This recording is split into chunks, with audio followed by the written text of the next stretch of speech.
Its supporters say this controversial technology could be the next scientific leap forward.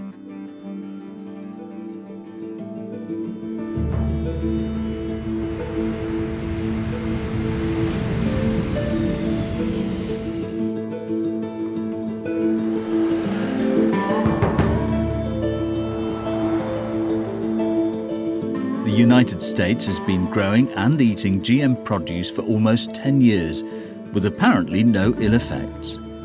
But there are some who believe the claims made for GM are exaggerated.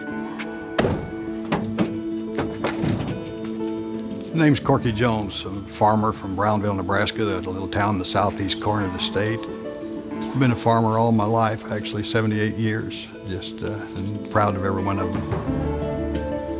8 years ago, along with thousands of other US farmers, Corky started planting GM wheat and soya, or GMOs as they're called stateside.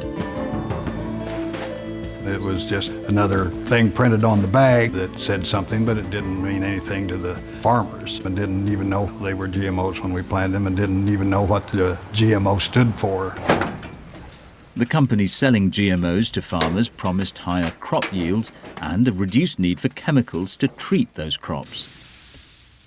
Well, the first year we planted it, it was right. We sprayed one time, and it just so happened that it worked, and it worked well, that we held down the grass and weed population.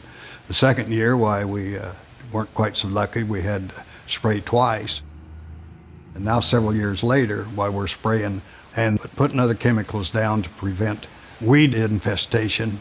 If I was able to turn the clock back and say, okay, no GMO and where we got now, I would definitely turn the clock back, because the only people that really profiteered off of this is the companies that introduced the glyphosate and the GMO product itself.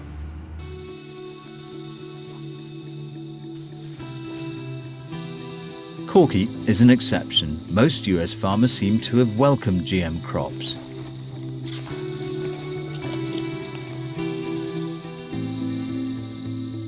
For the small but vocal group of farmers and environmental activists who oppose GM, both in America and in Britain, the involvement of big business seems to be as much of an issue as the science itself.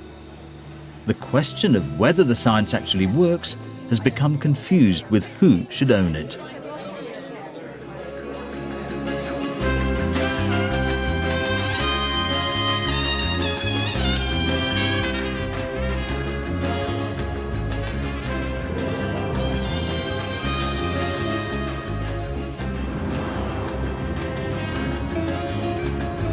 I've come to Mexico to look at one of the key scientific concerns about GM, the fear that once released, GM strains will spread uncontrollably. Some scientists believe that once it's in commercial use, GM could contaminate all non-GM crops, and we'll all end up eating genetically modified food, whether we like it or not.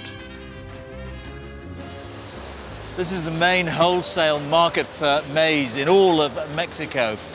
And Mexico is the birthplace of maize. It's where it all started. In fact, there are literally thousands of varieties of the crop, and it's to protect that diversity that the government has a ban on growing genetically modified maize or even field testing it.